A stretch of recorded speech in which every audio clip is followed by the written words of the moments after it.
Then, as the shadow darkens the frosted glass of my door, I let out a scream. Was that a knock? It isn't my feverish imagination. Someone is outside. I stand up, stabilize my dizzy head, and wrench the door open. A mustachioed man with almond brown eyes looks back at me. He wears no coat, but dons coarse woolen trousers and a yellowing shirt. I glance down to confirm socks and sandals, the uniform of the traditional Turkish man in small towns. The man speaks slowly, but I still catch only a few words. Merhaba, komşunuzum. Hello, I am your neighbor, he says with a small, measured gesticulations, pointing to a house up the road. Birkaç günden beri sizi görmedik. İyi. He noticed that I haven't come or gone from my home in several days. He wonders whether I am okay. Choking with emotion and embarrassment, I croak that I am fine and close the door in his face. I don't want him to see me burst into a flood of tears. Falling onto the sofa, I cry anew, but try to check my tears when another knock sounds. I gingerly unhitch the latch. The door is firmly pushed open, and in marches the mustachioed man.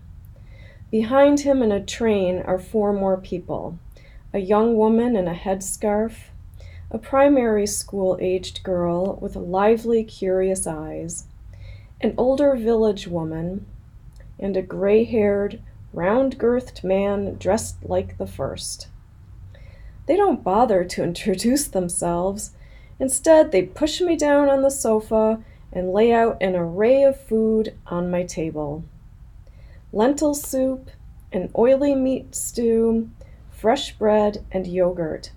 Yay, they order, urging me to eat. Stunned, I do as I am told.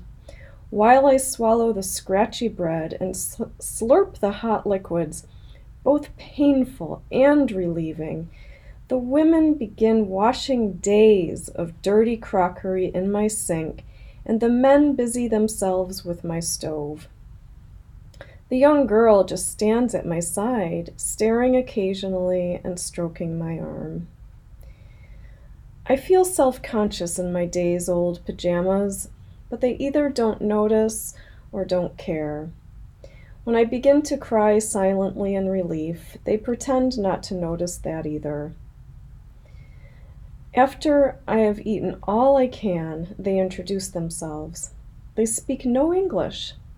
The mustachioed man is Fatih, his young wife, wearing a mismatched floral blouse and baggy trousers, is Hanif, and the girl smiles widely as they present her as their daughter. The older couple are also apparently my neighbors. They live in the dilapidated farmhouse up the road. One family lives downstairs and the other upstairs. I struggle to recognize them. Apparently, I've said hello to them in passing several times. But then I say hello to everyone I cross, and even the street dogs recognize my voice after 8 weeks in town. Kindness envelops me. They ask me questions, although they already seem to know so much. For instance, they know I am an English teacher working in a nearby village 2 days a week. They have seen me lugging bags of coal up the road. They know I have a Turkish boyfriend. They don't know I'm not speaking to him any longer. Or maybe they do and are too polite to say.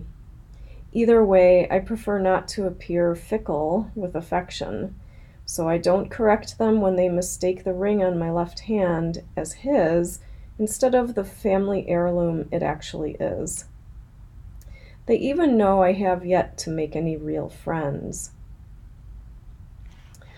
The older couple gently clothe me and help me out of my cement prison and up the road to their house, where they prepare a special medicinal tea and put me to bed. They sit with me on the bed, watching an incomprehensible local soap opera on television, the only modern technology they appear to have in their one-room winter living quarters.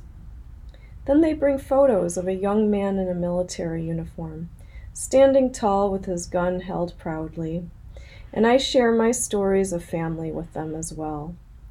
The story is well rehearsed on my part, having memorized the Turkish vocabulary after 6 months of living amidst curious Turks.